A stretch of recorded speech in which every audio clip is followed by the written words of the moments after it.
Emigrants mugaz gaindiko lankidetza proiektu bat da. Bakarrik dauden adingabe eta gazte atzerritarren ezaugarriak eta esku hartze teknikoak Euskadi, Nafarroan eta Pirineo Atlantikoetan eragina aztertu nahi du. Batez ere arlo administratiboan, soziodemografikoan, hezkuntzan, osasunean, prozesu migratorioan edo parte hartze komunitarioan.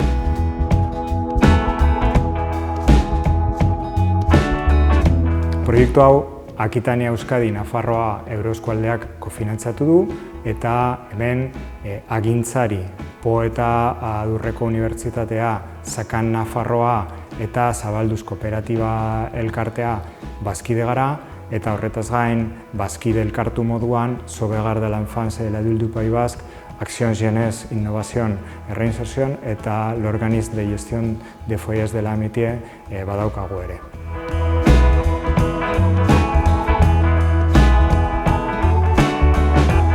On voit qu'il y a aussi des différences entre les publics accueillis des deux côtés de la frontière.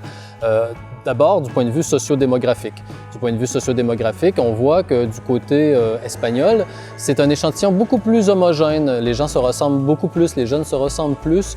Ils sont principalement d'origine marocaine et puis ils parlent principalement soit l'arabe ou le berbère, alors que du côté des Pyrénées-Atlantiques, alors on a un échantillon un peu plus hétérogène avec des jeunes qui viennent de l'Afrique subsaharienne, mais qui vont parler différentes langues.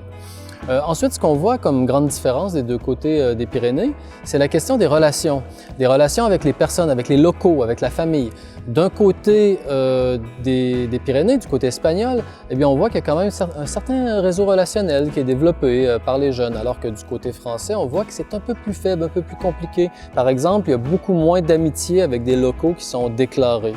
Et puis la troisième chose importante à mentionner, ce sont les parcours migratoires qui sont très différents. Du côté espagnol, beaucoup plus courts aussi du fait parce qu'ils sont surtout marocains, donc un peu plus près de l'Espagne. Et du côté des jeunes qui arrivent en France, c'est des parcours qui sont beaucoup plus longs, parfois jusqu'à 100 voire 200 jours plus longs que du côté des jeunes accueillis du côté espagnol.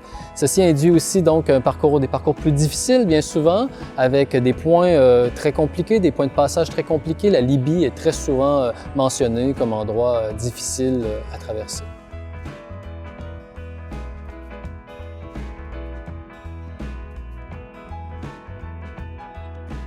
El proceso de investigación, además de analizar la caracterización de la muestra, nos ha permitido realizar un primer análisis pre-post sobre impacto de la intervención técnica.